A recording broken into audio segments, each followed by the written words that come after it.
That's okay, Susie.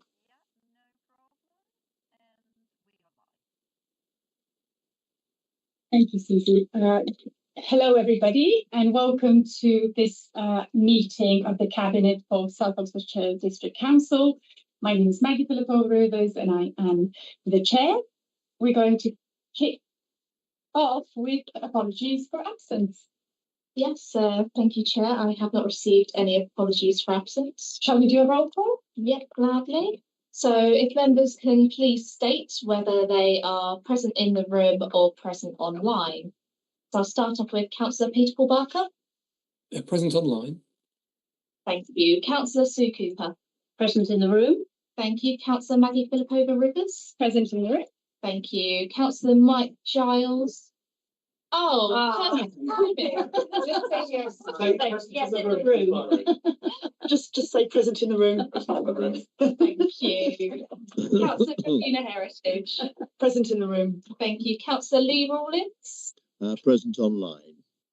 Thank you. Councillor Anne-Marie Simpson. Present in the room. Thank you. And Councillor Tony Morgan. Present in the room. Thank you so much. Thank you, Becky. Moving on to agenda item 3, entries are the minutes. Are people happy for me to sign those as an accurate record of our meeting? Yeah, agreed. Agreed? Right? Yeah. Everyone? Yeah. Yes. Unanimous. Agenda item 4, declaration of interests. Does anybody have any pecuniary interest that they wish to declare? I see none, and as usual, if you suddenly remember that you have some, do let us know and we shall note those down. Agenda item 5, urgent business. I have none. You have none? No. So we move on to public participation, and we have one speaker registered to speak. It's not so public, he is another district councillor, but Councillor Beard is online or was online. Okay. Hello. You have 3 minutes, that's correct? Yeah. Yes, 3 minutes, and I'll let you know when there's 30 seconds left.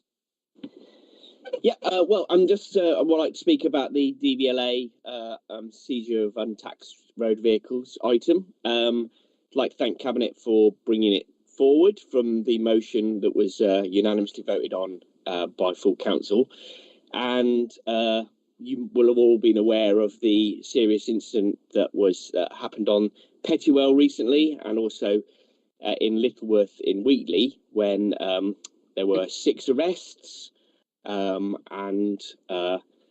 You know, a significant police operation with the district council, the county council, and people from the Home Office all operating together. And it was really that kind of thing that we wanted to try and eliminate with these new powers that we want to take from the DVLA, where there's a really pernicious issue which has been going on for years. When we had the full council meeting, David Turner talked about how it was an issue when he was the county councillor for Garsington. So it's been going on for decades. There were over £30,000 worth of unpaid fines there, and the council were just powerless to operate. And what we want, and what the residents want, is us to see some control back and act in the best interest of residents, which, you know, is what we're here to do as councillors. We're elected to serve our residents and do what's in the best interest of them. The paper, I think, has overplayed its hand a little bit and tried to boil the ocean, when all we're trying to do is deal with the most egregious and most pernicious issues. As acting as Freddie's chief of staff, we've had several meetings when we tried to get the joint operation together, and the DVLA specifically told us that some councils use it for just enforcing traffic violations on one street. So the scope which we use it is entirely within our gift. We can take the powers and then use it as we see fit. So, you know, I think the kind of argument that we need to set up an IT system and have officers constantly monitoring it, I think that's spurious. I think we just need to take the powers on and then use them at our discretion, because this doesn't subvert the DVLA. The DVLA will still operate in this space in our district. We will just complement that. with these powers, and it will give us the power to act in our residents' best interest when and only when we consider it necessary. So I would urge Cabinet to pass these measures today. I think anything else would cause uproar in the communities that expect us to follow through. So I respectfully hope that you do the right thing and take on the powers. Thank you, Councillor Bearder. Oh, sorry, it's been a long day for me today. Thank you, Tim. So does anybody have any questions? Do stay on. Does anybody have any questions? Councillor Simpson. Yeah, I've got a couple of questions. You mentioned fines. Which council's fines are you talking about? Which council issued those unpaid fines? So these were PCNs, and they were issued by the county council. So they had their own problems. There's loopholes in the system outlined by the DVLA, which means it's very difficult to actually get the fines back from people who sell their cars into the motor trade, and then whilst they're in the motor trade, they cause an offence on the high street, on the road. So that's an issue. But what the £30,000 illustrated was that there was something serious going on at this garage, and we couldn't help as a district council in removing the untaxed vehicles that were all over the roads. Oh, one other question. Yeah, okay. You said use at our discretion. What do you mean by that? So it's entirely our gift. The DVLA chief of policy told us that some councils use it for one street, some councils use it for several streets, some councils use it for the whole of their district. It's entirely at our discretion as to how we want to use it. So, we could, as councillors, have a reporting system that says, right, we think there's a really pernicious issue going on this street. There's multiple sources of evidence that we think that requires action, and we will look and target a hotspot in our district. But we don't need to enforce every violation. That is still and will always remain the DVLA's job. Thank you. There's loads of questions, Councillor Bearder. I think I had Lee first, then Mike, then Georgie. I think mine might end up being answered, but yeah. Go ahead, Councillor Rowlands. Yeah, sorry, thank you.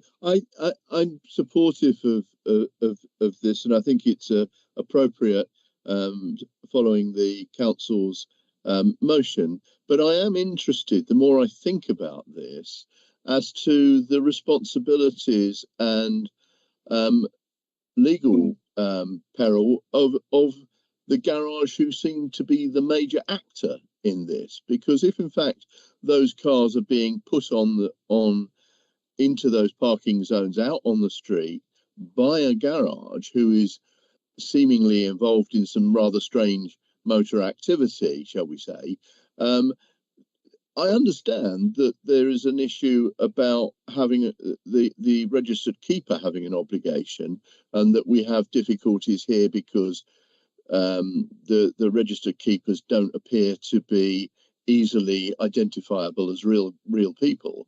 But if in fact the garage is putting those vehicles on the road, I just wonder if there isn't also an obligation on the garage that's doing so. Yeah, so I don't want to speak about specifics because obviously sorry, Councillor Bearder, just pause there for a second. Our chief exec has popped up, and I feel, I think, Lee, maybe we're asking slightly too technical questions, which probably are better placed with kind of experts. No offence, Councillor Bearder, but yes. I think that I'm not seeking to raise a specific location or garage. I'm talking more generally because I understand there are a number of instances where this kind of thing has happened. So let's keep it for the debate then. Let's keep it for the debate, and perhaps we can quiz our officers. Is that okay, Adriana? Yeah, is that okay? Thank you. Yeah, it was a point of clarification for me. I believe we're still under public participation, exactly. So it should be limited to questions of clarification. Yeah. My feeling would be that the residents just want the laws enforced, and that's what we should do, play our part in that, enforcing the law that we can be responsible for. Okay, thank you. Questions of clarification, please. Councillor Giles. Yeah, thank you, Councillor Bearder. And I mean, the fact that the local MP's been involved clearly indicates this is of large concerns of residents. Were you as surprised as I am that we're actually even having this debate today, given council passed the motion and it's fairly unequivocal what we should be doing? Yeah, I mean, I realise that councils have protocol and procedures, and council recommends to cabinet, and it's a cabinet-led authority. It would be the same at county council, so not surprised, but I think it does give it a certain weight. I'd say. Thank you. That, yeah, okay.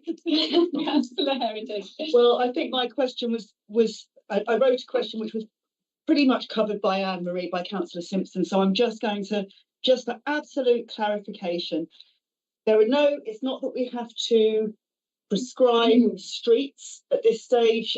This is something that's only becoming clear to me at the moment, really, that we absolutely choose how often and when we use those powers. There is no obligation to take the power on in its entirety. So is that's I think it's correct? probably good to keep that for discussion. Sorry, because of the involvement that Councillor Bearder had with DVLA. Oh, okay, do go ahead, do answer.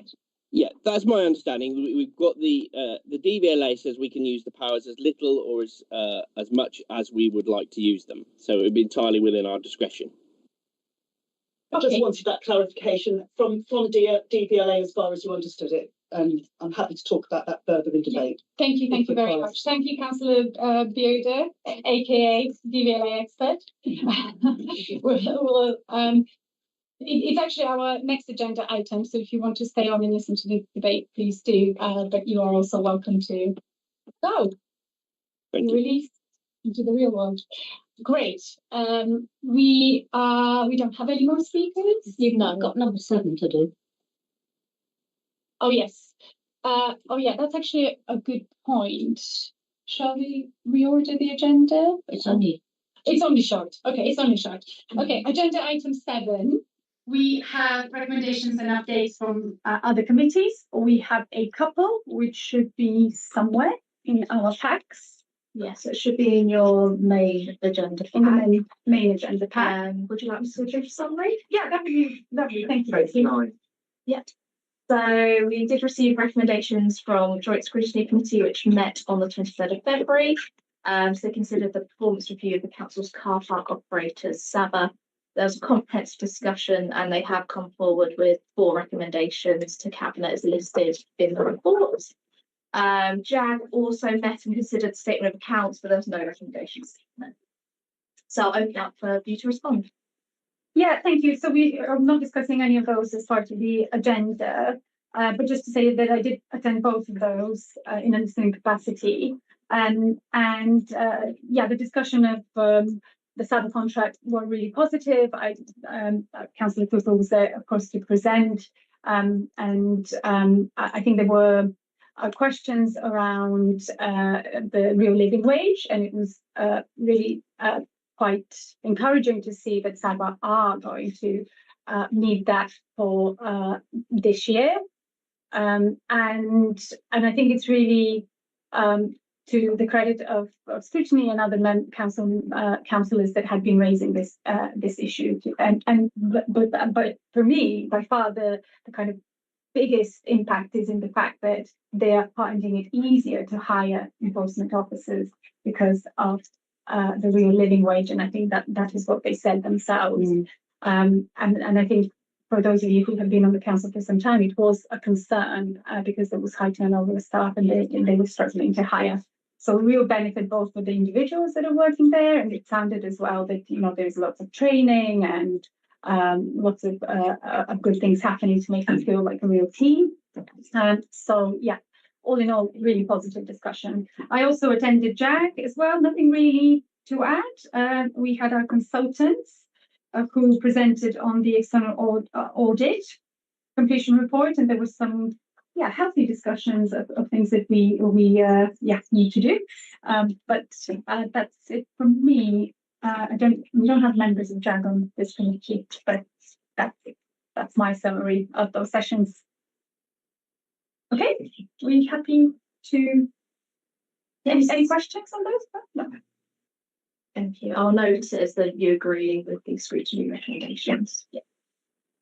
Okay, so we are now on to the next agenda item, and I believe it is Councillor Cooper who is going to be introducing the paper, and this is the removal of untaxed vehicles. And we have online, we've got Paul Fielding, who is the head of service, and I think we may have some other officers. Scott Williams. Oh, Scott Williams is here, excellent. And Beth is here. Okay, great. So we have good backup. Over to you. Good, thank you. Well, as you're all aware, from Councillor Bearder's report, if not from before, we got this before us because it was a motion to the council agreed before Christmas, which arose, I think, mainly out of two very problematic areas in Wheatley and Garsington. And I should say there was a very good follow-up by our officers working with the DVLA and the County Council and the police. I think it's called Operation Multi-Ball, apparently. Anyway, they did this raid, and I went up the road in Pettywell a couple of weeks afterwards, and it was very obvious that all the vehicles had been cleared from the verges. You could see where it was all muddy and ploughed up, where the vehicles had been piled up. So that was very successful, and there were a number of arrests. Well, you read as much as anybody else about feedback. Right. You're probably aware that at the moment the District Council has responsibility for dealing with abandoned vehicles. Those are the ones which aren't, the DVLA have got no record of who owns them anymore. And we have a garage will come and remove those and take them for disposal. And I think if most of them are in a pretty bad way, that's why they're being abandoned. And the agent who's moved them gets the money from scrap value, if there is any. If the value of the vehicles is, I think, £500 or more, anyway, if they've got some value to them, they will be auctioned and we get a share of the proceeds. But we're not talking about huge numbers of vehicles in a year doing that. So it's sort of tempting to think, well, why don't we, still do the same with these powers? But the numbers of vehicles, of untaxed vehicles, is much more problematic. There's lots and lots of them.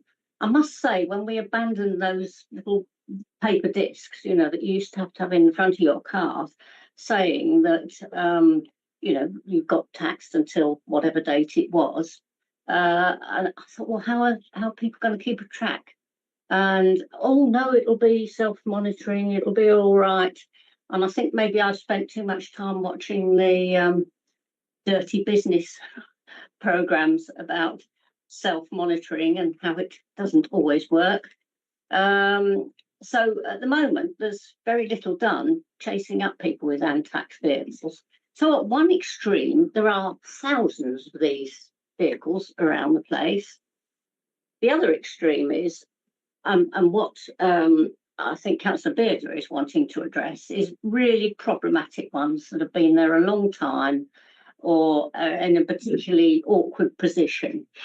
And should we take on the powers from DVLA to deal with those? Now, because there's so many untaxed vehicles, it's quite difficult for us to know what this is going to cost. So, and I'm sure Simon would like to know a bit about how much we're going to spend on this if we're going to take on these powers. As Councillor Bearder has maintained, that we don't have to do much at all if we don't want to. And I don't think it's anybody's intention that we go around as a sort of police looking at everybody's vehicle registration. And apparently anybody can, take note of a vehicle registration plate, put the information into the DVLA website and find out whether it's taxed or not. I wasn't aware of this until a few days ago, so I bet there are quite a lot of the members of the population in general who are unaware as well. And one of the disadvantages of this is that people might think, oh, you know, well, it's the council snooping around and I only just forgot last week to tax my vehicle, so why are you chasing me up for this relatively minor thing? But I don't think that's our intention to do that.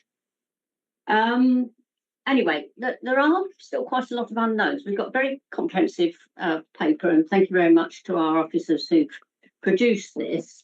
They're set out as option 1 and option 2. Now, to be perfectly honest, I would like us to do both of these, because even if we took on the powers, it would be a while before we set up how we're going to operate. So using option 2 to deal on a multi-body attack on anyway that's problematic would be a good idea anyway.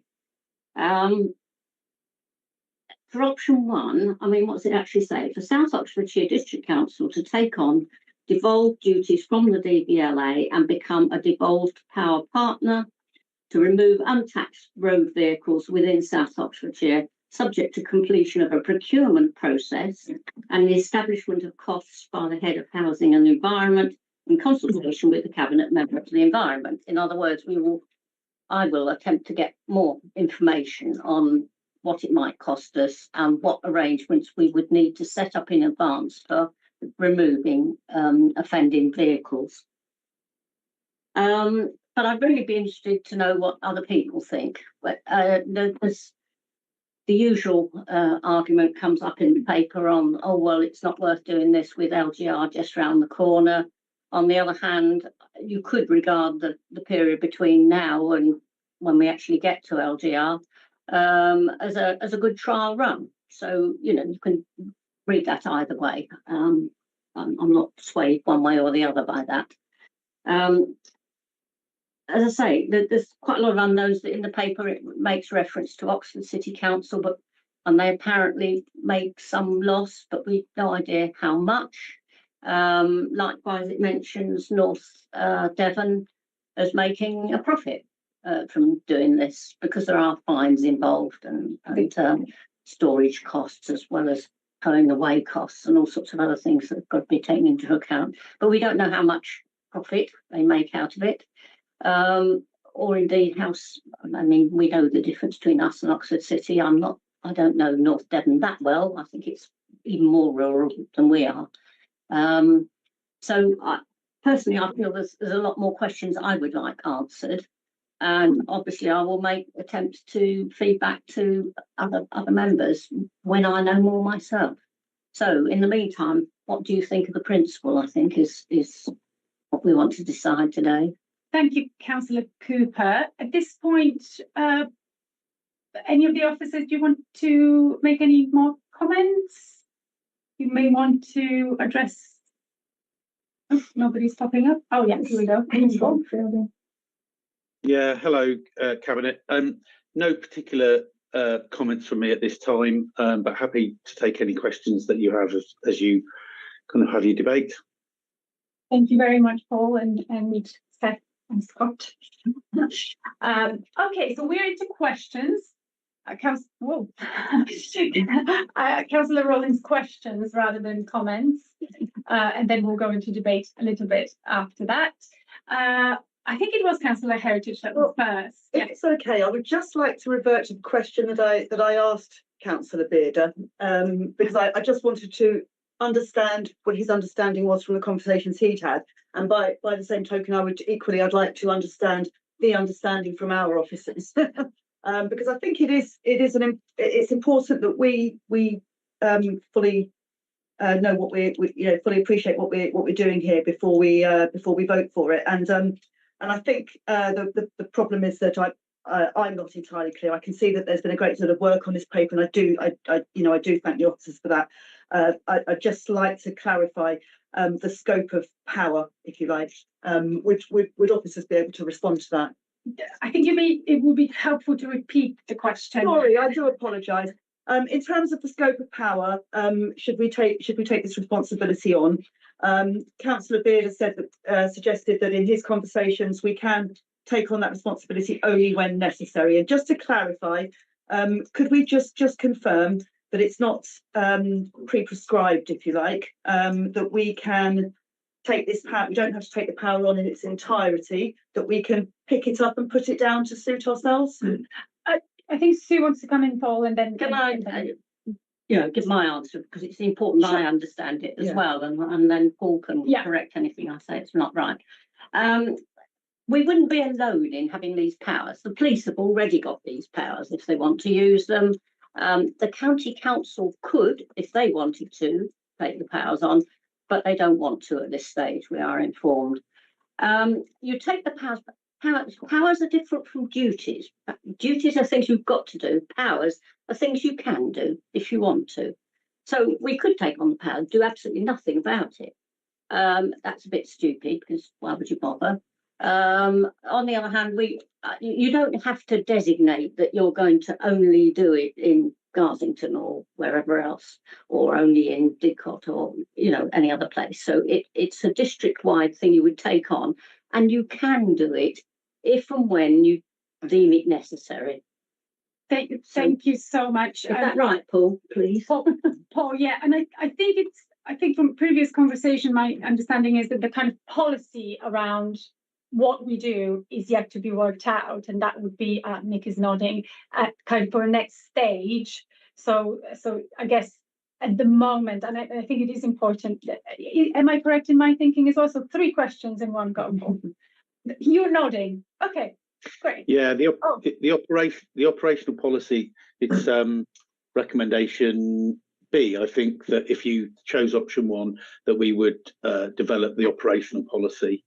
I think what I would say is obvious how we proactively or reactively investigate any reports of vehicles is up to us. That is my understanding. So we're not proposing this paper that we would take on lots of extra resources to patrol the streets looking for untaxed vehicles. We're not the transport authority, so we haven't got those skills and experience anyway, but we're not proposing that.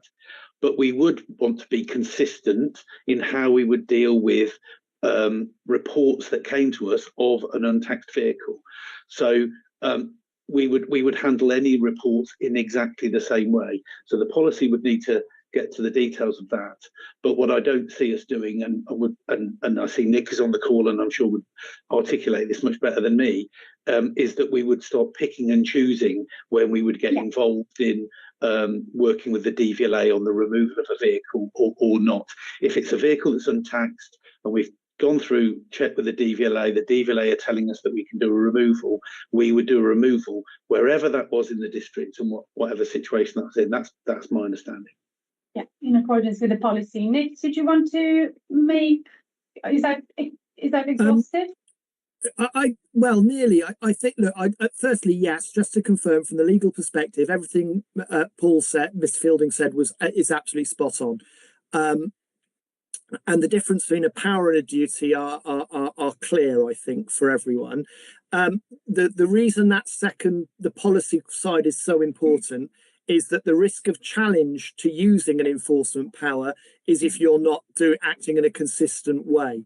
So that becomes crucial. The policy for me becomes crucial at that point. So I just wanted to emphasise that extra strongly, really. But no, beyond, I'll keep it as brief as that, Chair. Thank you. I can't remember. I think it was Jane next. Oh wow. Okay, let me just go. Mike, Tony, Anne-Marie, and then Pete. Paul also wants to make a comment contribution. Well, these are, by the way, we're still into questions, just to be clear. Okay. Yeah. So it's a question about the premise of the wording of option 1.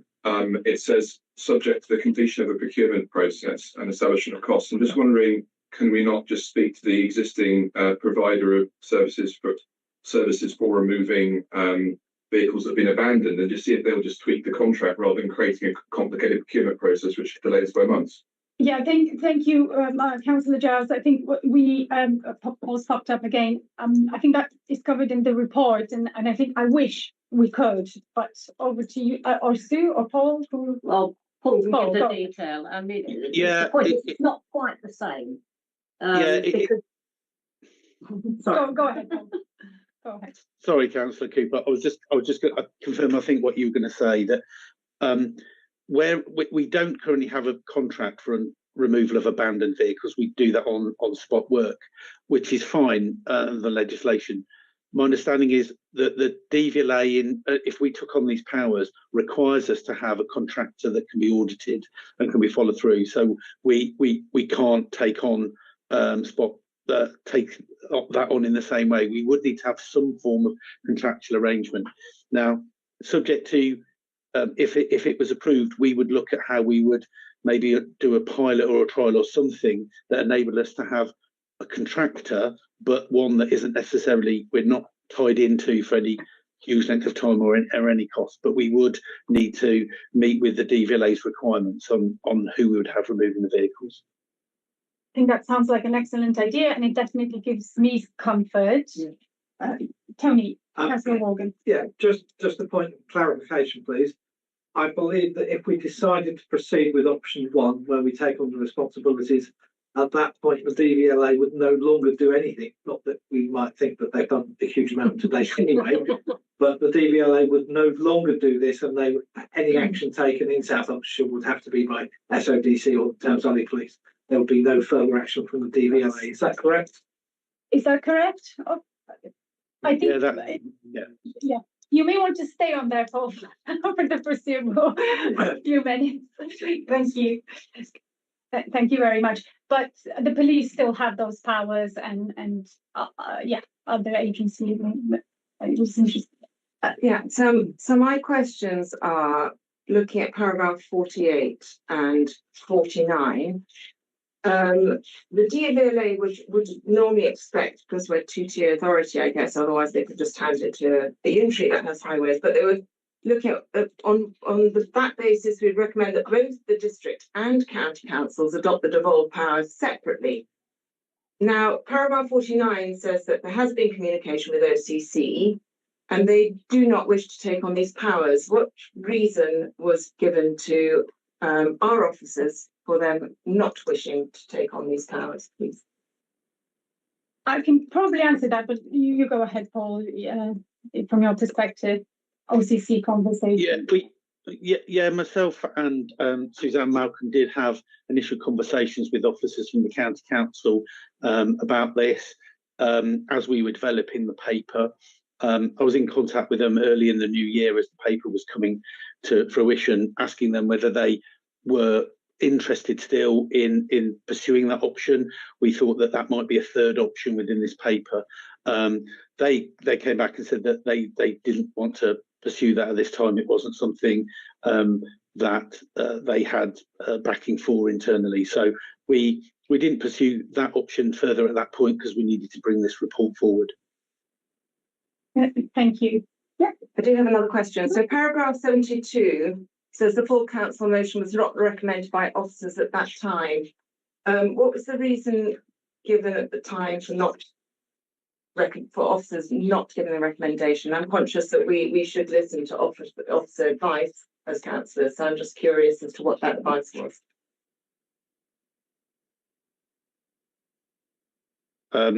If that question's so, I know that the motion was developed by Councillor Bearder, and there were conversations that were had with Nick, and Nick, I can see, is about to come on the call. Prior to that, in looking at the issues that at Pettywell and Littleworth, there'd been conversations and about whether to continue with the existing approach, which is to work with the DVLA, try to get them to improve and increase their presence within the district. So that was the approach at that time, and that was where we were at that point as the motion came through. Thank you. Thank you. I have got Peter Paul. Yeah. Thank you. I had a couple of questions on the paper. Paragraph 29, I think some of this has already been covered in that it seemed to be saying that SODC would take on the legal responsibility instead of the DVLA. And I think the answer just now was yes, that's right. But then also later on in that paragraph, it says that we would be directed by the DVLA. And what does that mean the DVLA would be telling us what to do on a daily basis? What's that referring to exactly? Yeah, and Seth is on the call, who may jump in and correct me, but as I understand it, so anybody who owns a vehicle, you will know that you tax your vehicle on a half yearly or yearly basis, and you'll get a reminder, whether that's via email or via the post, to tell you that your tax is due. If you don't pay your tax, you'll get another reminder to tell you that you haven't paid your tax. The DVLA control that process, and there comes a point when a vehicle is considered as untaxed, and therefore action can be taken against. If then a vehicle is, if you go onto their system and you put in a vehicle registration and it's classed as untaxed, if that's reported to us and we go out and investigate that, we would check that the vehicle is there, and that the vehicle registration is correct. We then contact the DVLA, who check their records, check it can be removed, and then they authorise us to do that removal. And then we take that process from there. So we are acting as effectively the DVLA's agent, but on a local basis. Thank you. I just had one other question about paragraph 33, where it says the council's environmental enforcement team would pass all reports of untaxed vehicles to the contractor. But that seems to be suggesting that there's no kind of decision as to the scope of our action or whether to take action, as we've been discussed earlier, that absolutely everything is passed straight to our contractor to then take that vehicle off the road. But is that not a question of policy rather than something that we would have to do? Paul, I think it's probably, yeah, go ahead. Yeah, so the policy will talk about how we proactively or reactively investigate, and we haven't developed the policy yet, but that's where it comes to. What that paragraph is saying, though, is at the point that we have investigated and reported to the DVLA, and the DVLA have told us this vehicle needs to be removed, we would report that to the contractor to be removed. We, as Nick Bennett quite rightly said, we wouldn't want to be in a position of being discretionary, where the DVLA have instructed us to remove a vehicle and we choose to do so or not to do so. So that is what that paragraph was trying to allude to. I see what you're saying. Yes, that's the point at the end of the process. Yeah, thank you. Thank you. That's my understanding. Councillor Simpson, and did I see another hand? No.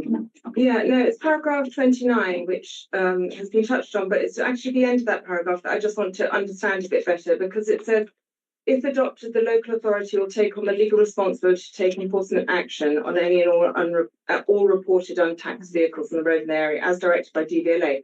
And then following this, it says, this power is devolved from the Secretary of State for Transport. Is that devolved to us, devolved to the DVLA, and then the DVLA to us? And also, I want to just link that to the requirement by DVLA for the council to carry ongoing monitoring and an annual audit of procured removal contractor. So I just want to understand all that requirement a bit better. I think that's a legal question, so I'll go to Ms. Bennett. Thank you, Chair. Yeah. So what I think that's alluding to is that the origin of the power generally is through the Secretary of State for Transport. The Secretary of State for Transport can choose who to delegate it to. And as a matter of original statute, that was the DVLA, and there was a mechanism for passing it on further. The thing that and the importance of that for you is that it's always open to the Secretary of State for Transport to issue new guidance, new regulation requirements that come out of it. So hence that goes back again to what Ms. Fielding was just talking about, the need for consistency of approach to be within the existing regulatory regime. I hope that answers that question. On the second point, I think that's probably back to Paul. Paul, do you mind repeating the second question? Yes, it was linking actually to the weaknesses at the back. One of the weaknesses, which was the requirement of ongoing monitoring and audit. Yeah, It's just recognising that there'll be work involved for us in collecting data, undertaking audits of the contractor, providing feedback. It's just that's a weakness. Maybe is not quite the right term. It's just recognising that it's an additional piece of work that we need to undertake. Yeah. So there is an admin burden, administrative burden. Councillor Rawlins, I was wondering if you've come in. You're muted. Yeah. So I understand what 29 is saying, and I understood the point that Nick made about that we have to behave in a consistent way.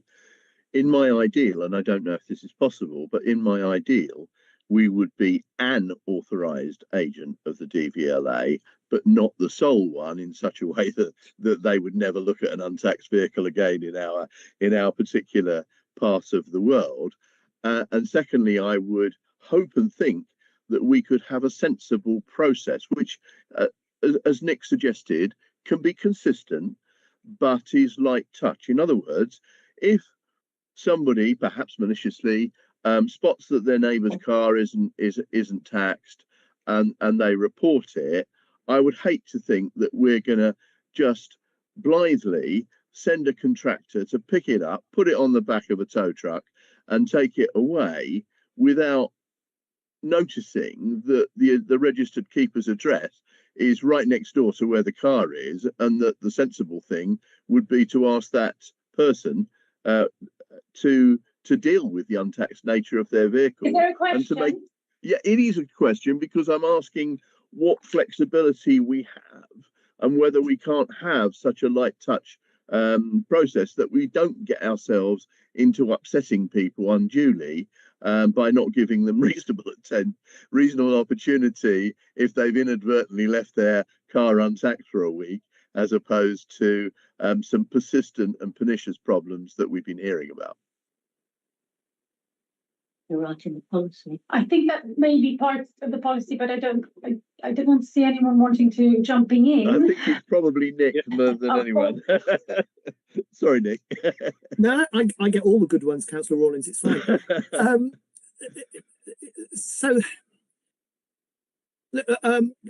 One of the councillors earlier asked about the reservations of officers about this at various stages. One of the issues here is that it looks extremely straightforward, but I think the reality on the ground is that it can be extremely complex. These sort of tools are there. They can be misused for personal vendettas and all the rest of it. So having a good policy, having a clear policy, is crucial for the officers on the ground, so that they're not put in an unfair and unreasonable positions, but also for the public, so that they know what they're going to be facing, what they should be doing and what they shouldn't be doing, and so that those light touch conversations can take place in a framework which is clear for them. My issue with this, which I've raised before, is in part that those are difficult to do, and to do well, and to reflect local circumstances. And this is something which we are needing to do at some speed because of LGR. Come May, it's perfectly likely that Section 24 may well prevent us issuing new regulatory controls or taking on new powers of this kind. It's almost certain, in fact. So we've only got, less than 3 months in order to do it, and less than 3 months in order to come up with an effective local policy that achieves all of that balance that you're talking about is challenging. Officers will always do their very best to deliver what Cabinet and full council wants, but it is going to be challenging. That's kind of where I was coming from then, and that's the answer to your question: is you can do it, but it's difficult. I guess my suggestion then would be we have that conversation. Through the chair, but okay. Sorry, Chair. Chair, I would like to think that we can have a conversation with DVLA and fairly quickly discern the art of the possible. I'm going to stop questions because I feel like one more question, please. 3 times. It's a short one. Okay. No, my question is, should we progress with option 1, is that not tying the hands of the future council? It's me again, isn't it? Or risk it. It certainly risks it. It puts us in a position. Look, that we are going to have to do that in 100 different ways, more than that. Okay. Now that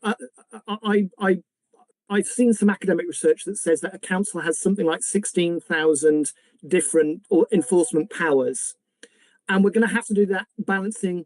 Whatever the new structure looks like, we're going to have to do some balancing between us and whoever we get put with in unitarisation and through devolution. So that's the task we're going to have to do. But this is, and that's going to be problematic for all of them. I don't think you've got any exceptional problems with this one compared to the many other ways in which we're going to be trying to match up policy, other than the timescale of setting up a good policy in the first place. I can't give it clear on that. I'm sorry, Chair. That's great. No. Okay. Question or? Well, I'll put forward a question in terms of is it possible? One of the things that we could do, and I'd like to ask officers' opinion on this, is we belong to an organisation called APSI, as you probably know, and one of the things they do is inquire from their member councils about topics of interest that get raised within a council. So we could ask APSI to send out a question to all their members saying, have you taken on this power? Can you tell us a bit about your experience? Would you share your policy and give us some idea of the costs involved? I don't know how long that would take, but it's the sort of question that, comes through to us every now and again on all sorts of topics. And we'd have a better feel then, because we've got two examples in this paper, but I mean, I presume there are others elsewhere who've taken on these powers. So, Paul or Nick, I don't know whether you know whether. I mean, I guess the question is kind of without naming in which ways, but it would be good, yeah, just in terms of policies, experienced councils and good practice, kind of wider than Oxford City and North Devon, I guess, is the question. And I mean, Paul, did you want to? Yeah, I mean, I think this is something we've discussed before, but yeah. Yeah, of course we can do further research than there was in the report to try and talk to other councils. I think, as stated, my understanding is the vast majority of councils who have taken this on today have been transport authorities, so mainly unitaries and cities and urban areas have taken this on, where there are generally much higher levels of untaxed vehicles. The number of rural areas is relatively small, although North Devon being one of them. So obviously we would want to talk to those that have got a comparable experience to us, rather than trying to compare ourselves to inner city London, for example. But being able to kind of look at their policy, I mean, it may even be North Devon's might even be in public domain, I would have thought, in kind of looking and shortcutting that work would be really, really good. Okay, thank you, Paul, and thank you, Nick. So we are into debate now. And should I ask for proposal and seconder at this stage, or yes, please, before we enter into debate? So I will propose it, and let me give you a little bit of a, unless you really want to do it, I think you're open-minded about this. Quite open to whatever. This is about the principle rather than the detail, and I think that the way that it is worded gives me quite a lot of comfort that if, the establishment of costs, which I know that officers will do some digging into, or indeed anything that comes through the kind of due diligence that I will be doing, or benchmarking or whatever, we don't have to do it. It is very much contingent on that. But I do take motions passed at full council, although they have asked us as cabinet to have a look at it. I do take them really seriously. And I think, yes, there are quite a few unknowns. Hopefully we can iron some of those out. But I think it is okay for me personally to agree with the principle at this stage, subject to the various things that have been listed. This is not the first or the last time that councils will have to step in to do the work of government. I think residents don't really care. They just want things done. We have two examples, but there may be smaller examples where this is an issue. And I'm sure the vast majority of our garages are great, but when this comes up, it can last decades. So option 2, although recently we have had some success, has not worked for one of those places for absolute decades. So I think, you know, as a council, I want us to be responsive and proactive. I think the timing in terms of LGR is pretty good. It enables us to effectively do a little bit of a pilot. And you know, should we approve, should we delegate the kind of final approval to head of housing and environment and the cabinet member, you know, it gives us some time to have a look at what it looks like, and then the successor authority has either a good or a bad practice example as to what they may wish to take on or not. So I think this is my reasoning, and again, there's so many safeguards in all of this. I mean, subject to decision, then there's consultation with housing and environment, legal and democratic, and housing and environment, and head of finance. So I think approving the principle and then having all of these other stages or safeguards just to ensure that we are not signing a blank check, and I would be probably the first if we believe, and I'm conscious that I'm using the word pilot twice, but the pilot in the context in terms of a contractor, you know, if for whatever reason we think that costs may be quite large, I would be quite happy not to go forward with it. So that's my more than 2 pennies. That's probably over 3 minutes. I think I've got. Did you have your hand up? I was going to say, just to confirm, you're proposing option 1. I'm proposing option 1, but I do want us to work with option 2 until such time, because it may be quite some months before we are in a position, or Sue Cooper is in a position together with Paul to make the final decision. So that's, yeah, I do still want option 2 to be the meanwhile use. I'm quite happy to second that. Thank you. Are we in debate now? We are in debate, and I've seen Councillor Rawlins, I think, got in. Did you get in first? Yeah, you did. I think so, yes. So from my point of view, and looking at what council resolved on page 4, we were actually asked to do this, and I think we're on a bound to do our best to comply. I very much am supporting this as to proceed in principle. I don't like writing blank checks, and at the moment we are writing a blank check, so it's a decision in principle, but we've more to learn about the costs.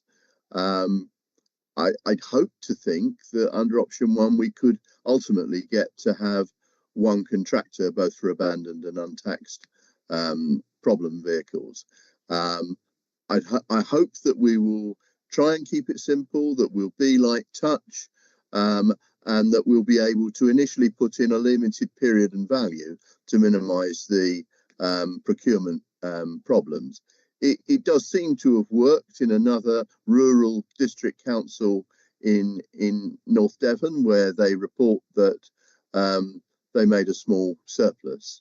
I think in what we do, we need to be prompt and effective in determining if there's no evident and willing owner, then to move it promptly out of storage and on to recovering the scrap or other value recovery.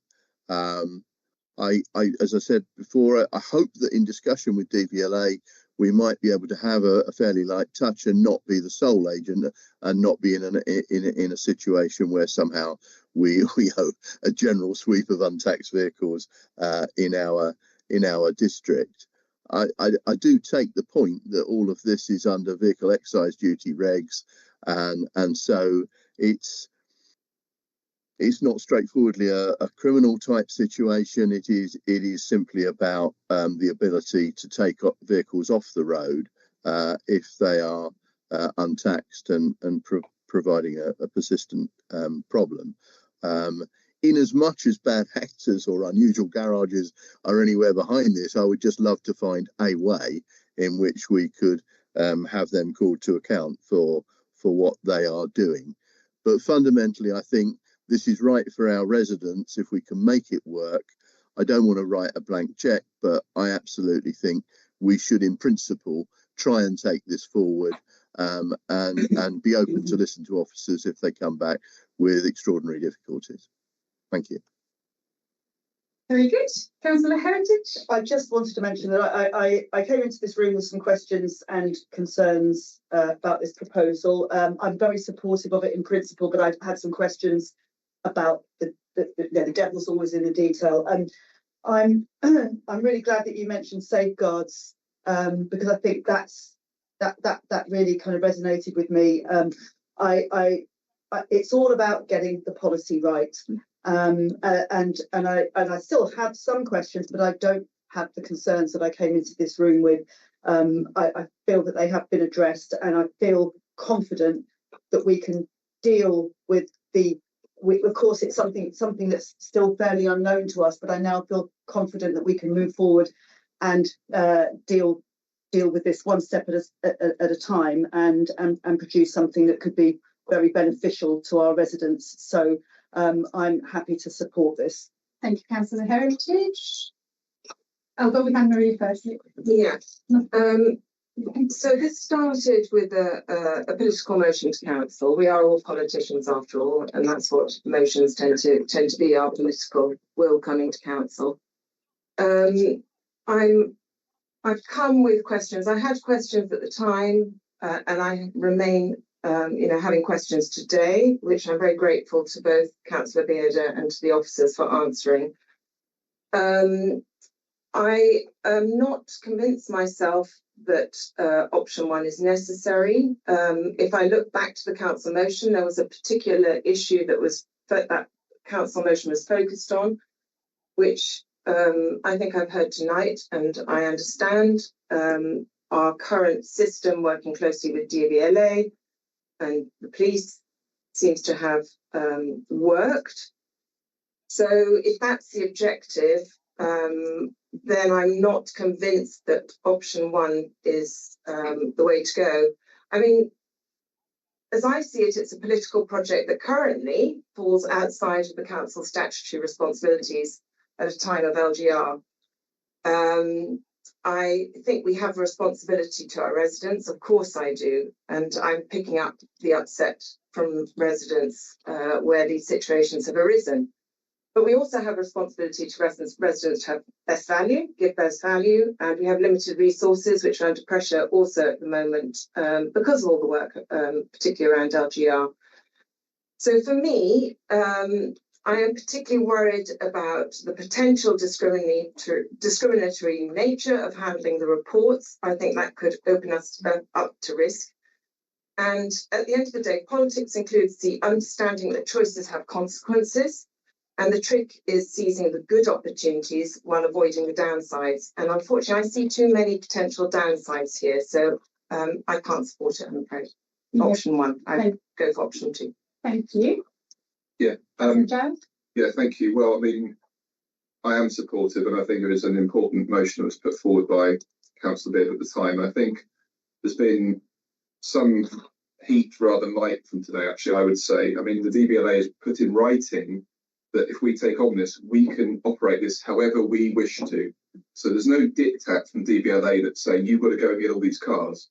That it's in writing from the DVLA, but that's not what's happening. So that kind of thing being put forward, I don't think is accurate. And I think maybe I don't know how that's come about. I don't know why we can't just create a policy that's targeted at hotspots and use some common sense.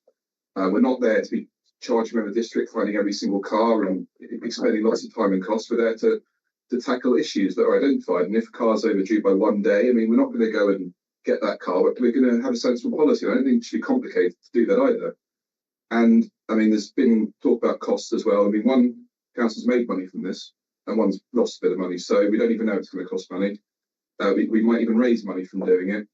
I mean, it mentions in the paper that, we can make money from auctioning off cars. I'm not suggesting some kind of wild approach to doing so, but, I think we should be trying to run this at cost neutral. So let's look at the options and let's do it robustly but sensibly. And I think now's a good time to show that we can deliver. We will take action, and I think it's a really sensible thing to be doing ahead of well, the period ahead, looking towards May, June 27, showing that, you know, we are people who get things done and deliver. We don't sit on our hands, and I think that will be reflected well upon us at the time. So I'm supportive. Thank you, Councillor Giles. Did you want to make a Councillor Peter Barker anything to add before I go to the seconder? Yeah, thank you. Just to say, I think the point is already made that you know, this was a unanimous motion passed by council, and clearly, you know, it's up to us to then consider it and decide what to do. But I think unless there is some major new finding or obstacle that wasn't apparent when council voted on it, you know, there's no reason that I can see in this paper for us not to take it forward on a pragmatic basis, which I think is what's being proposed in option 1. So I'm quite happy with that. Oh, thanks, Paul. I actually saw that. Thank you, Councillor Barker. Did you want to make a comment before? Just briefly, I mean, we've got option 1 and 2. I would just comment that 2, it might have worked for one street after 30 years of complaints, and there are other areas with potential where you've got garages handling more vehicles than they've got space for. So I would like to think that we could deal with it a little more quickly than the 30 years which David Turner has had to put up with. Yeah. So I'm happy that we look further into this. Thank you. Thank you. Going to the seconder now. So, yeah, so, I mean, the current position is we don't have these powers and things haven't been done. So, frankly, if we carried on as we are, nothing would happen. I like the idea of taking on responsibilities. I like the idea of doing things. I think the policy can have a very sensible time limit of, well, we don't really look for 2 or 3 weeks. So we're not looking at jumping on the back of people who've just forgotten to pay for a month or had a direct debit cancelled or something like that. We can actually look at people who are deliberately doing that. I think a straightforward time allowance on that would be quite sensible there. So we don't pursue people unnecessarily. It was the will of councillors and therefore the local community. And the point was made about potentially LGR. But LGR will have to deal with a number of issues where councils have different policies. So whatever the new council is, it will have to deal with councils with different policies on this. So I don't believe we will be tying any future council. A future council will have to make a decision of whether they wanted to adopt these powers or not. And that's a perfectly reasonable decision for them to take in the future. So I think from that regard, that's okay. I mean, obviously, the point that Nick made about we might get told legally we're not allowed to do it. Well, if we get told that, I guess we can't disobey that. We get directly told, but I think we ought to look at this and proceed with it because it's what locally people want us to do. And let's not forget one of the reasons here is untaxed cars are uninsured cars and generally unsafe cars. And actually, this is about looking after our residents in that regard as well. That's why I support it. Thank you. That's a really good point that we hadn't brought out in the debate. Thank you. I actually have nothing further to add, so I propose that we just vote for this, if that's okay. Yeah, with everyone. Nothing further. Okay, we covered it. Okay, so those 4, option 1 with the relevant safeguards, and against. Not quite unanimous. 5 for, 1 against. It's good to have debate. It's good to have disagreement. It absolutely normal thing that happens. Okay, so going back to our agenda, we have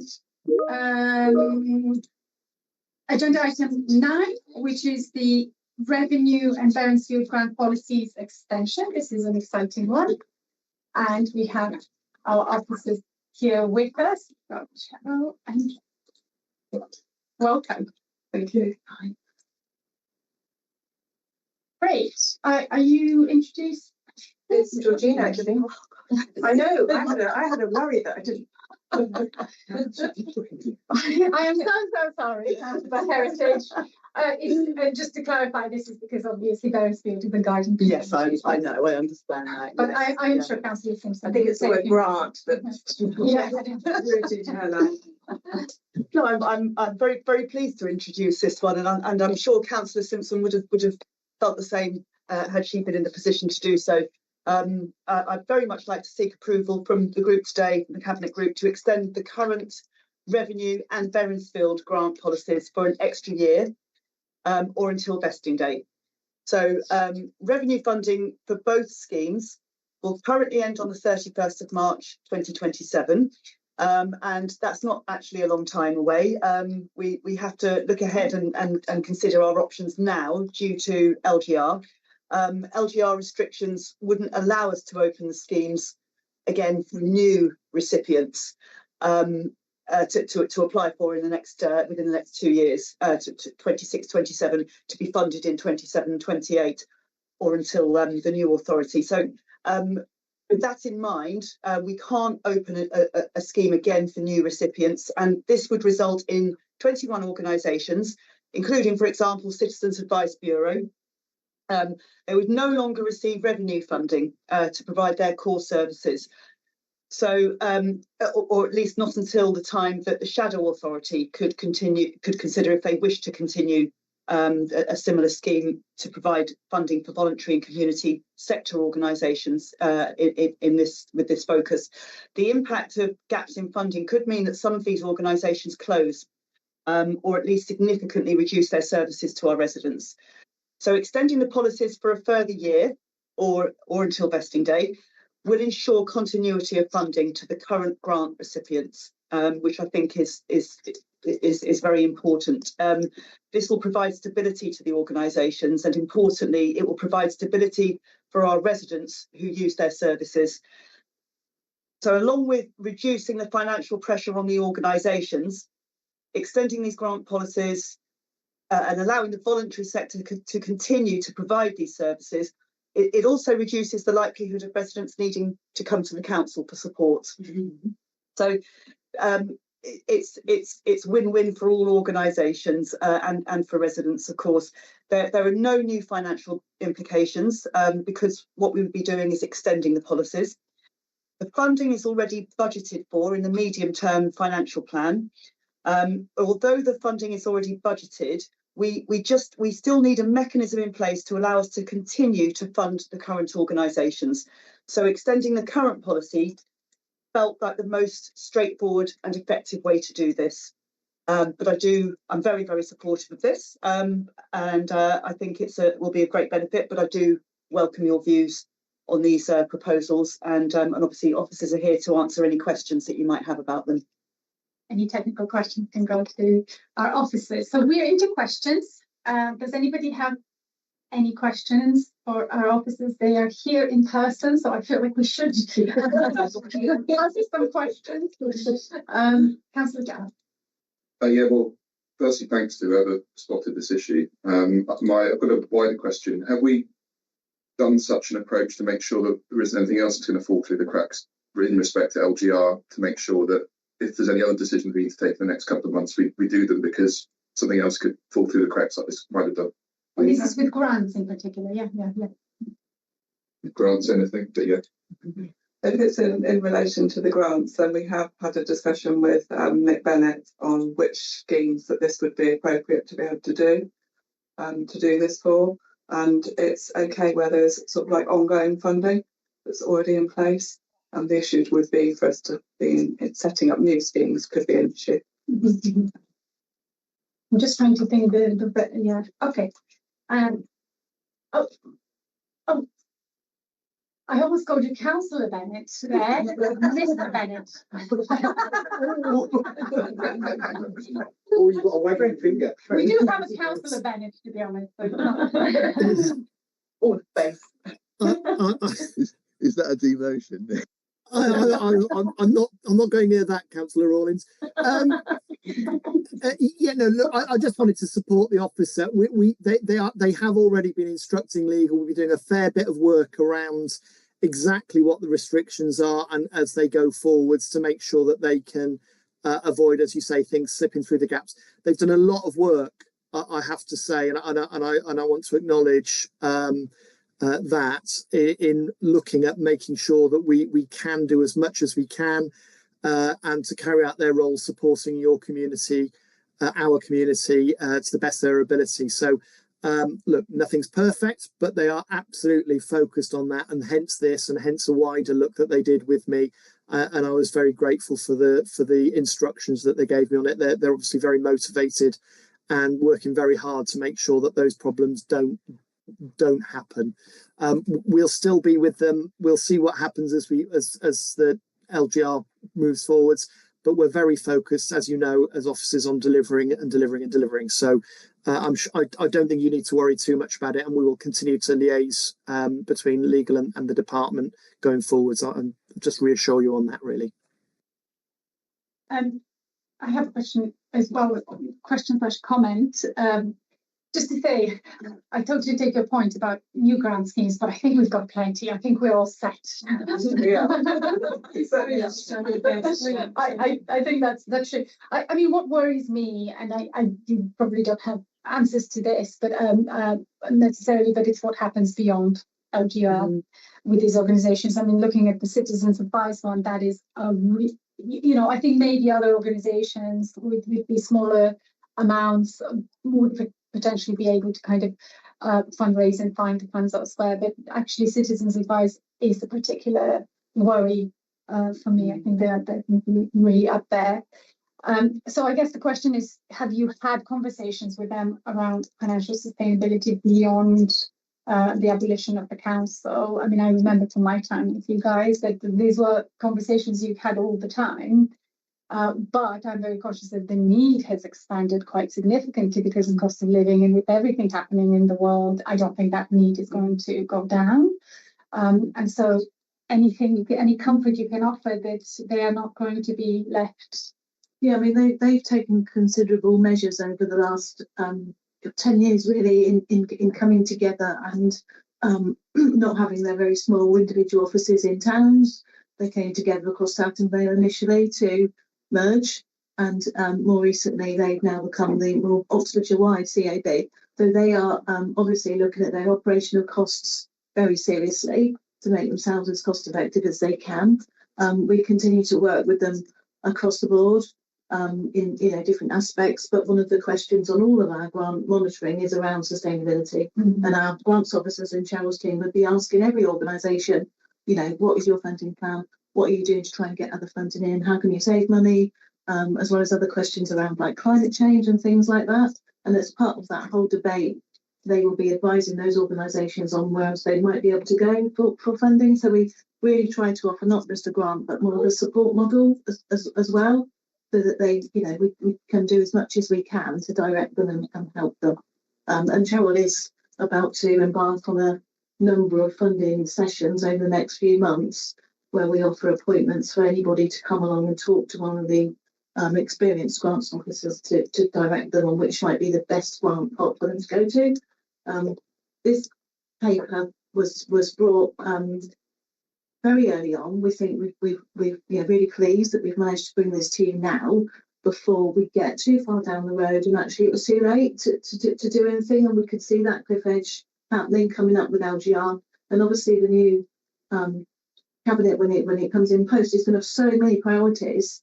We didn't want the voluntary sector to be put back, and so hopefully this gives a bit of safeguarding up until at least March 2028. And the good news will be we can right now, if you approve the proposals, to tell all the organisations they were successful. They've got that security of funding the next 2 years. We continue to do that monitoring. We continue to support them with as much information, but also we can start to have those conversations. And indeed, more recently, a couple of weeks ago, I spoke to all of the Oxfordshire district chief execs. We're together, and the county council chief, and I raised that very issue and said, this is important. We've got to continue to support the voluntary sector with funding. They can't survive without it. So every opportunity we will be raising the issue, not just for Southern Vale, but for wider, especially for the CAB round of applause. Yeah, no, that's very thank you, Jane. That's really, really helpful. And yeah, I guess through the transition, these conversations will be ongoing, just to kind of fly the flag for the BCA. Councillor Cooper. Thank you. Yeah, I mean, this is obviously a very sensible idea, and I'm in full support. But my question is, what happens if one of the existing grant takers from this does fall by the wayside. I mean, they are voluntary organisations by and large, and the thing about volunteers is they come and go.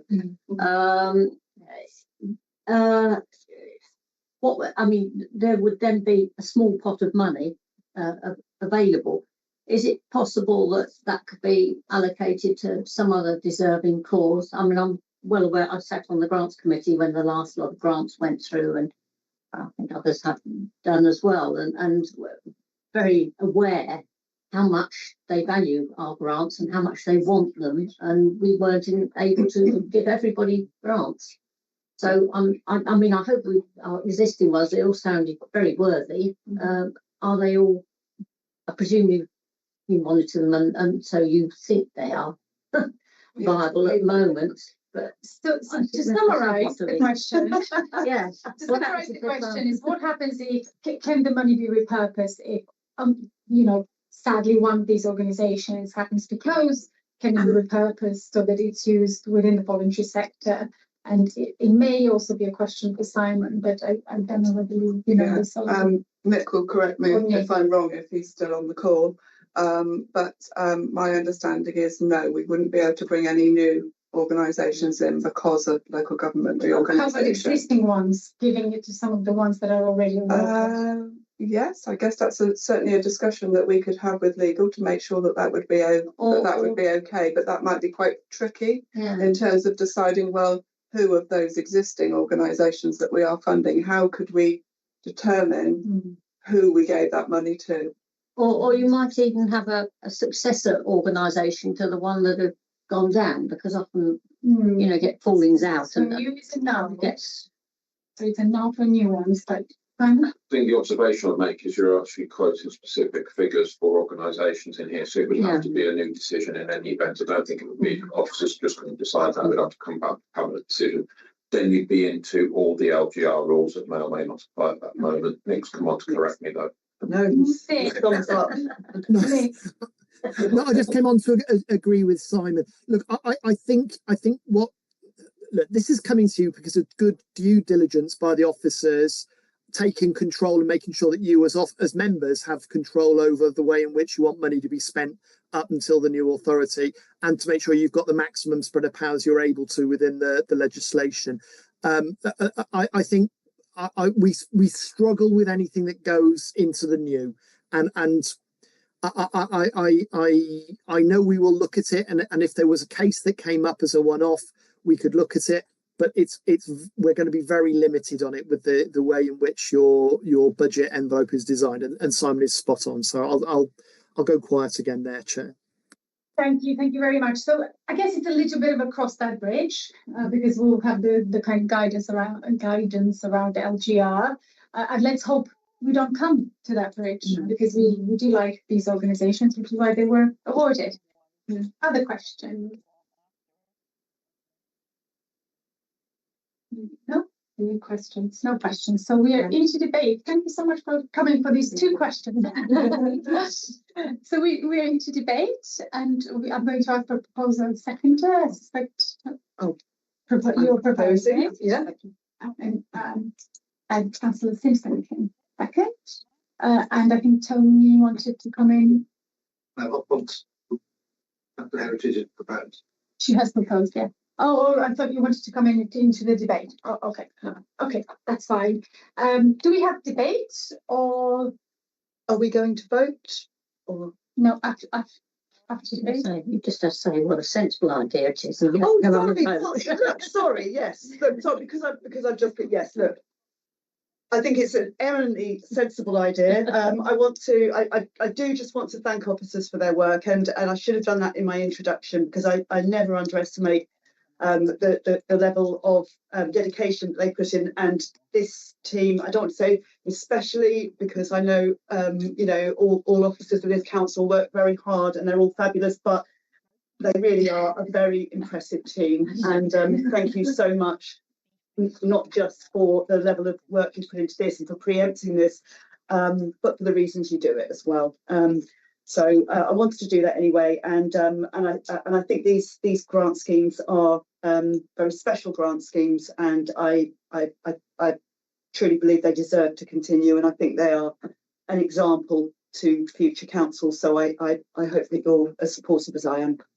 Thank you. Do you want to skip that one? Quickly, just to say thank you very much to the officers. As already been said, the great work you do, but also I'd like to say, we have to remember that these groups receiving these grants as well do fabulous work. Yes. And they are there and they are receiving these grants, and they'll continue to receive grants thanks to hopefully what we will agree tonight. So I think it's really worthwhile and absolutely supportive of it.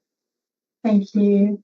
I just wanted to add to what Councillor Simpson said. It was my joy to be able to look after this for a little bit, and the groups in Beresfield are fantastic. They do great work for the community, and for you both doing that, that's really great. So just thank you from me as well. Thank you. I don't see any more, but I wanted to say, yeah, you are a very well loved team because you push the camera. But the policies and actually evaluating the eligibility, it is a really, really important work, and it needs to be so considered and fair because we of course would love to be in a position to be able to support a lot of our BCS who are very lively and kind of enrich our communities in so many different ways.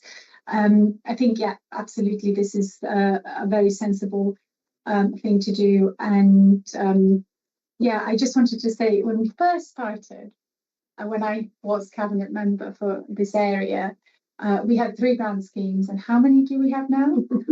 Oh gosh, with those 5 in South and 3 that are ongoing. So that's and so we have 2 in Vale. Yeah, so that is a lot of grant schemes. So for South it's 8. Yeah, something like that. So yeah, really, really excellent. Again, thank you. So we can vote now. Are we all unanimous? Yeah. Unanimous this time? Yes. We broke our unanimous record just before, but you've helped us. Okay, so on the agenda. That is all on the agenda. Yeah, only 2 items today, and so I declare this meeting closed. And Susie, could we stop the stream as well? Oh yeah, Susie, you happy to end the broadcast? No. All the things that been said back to me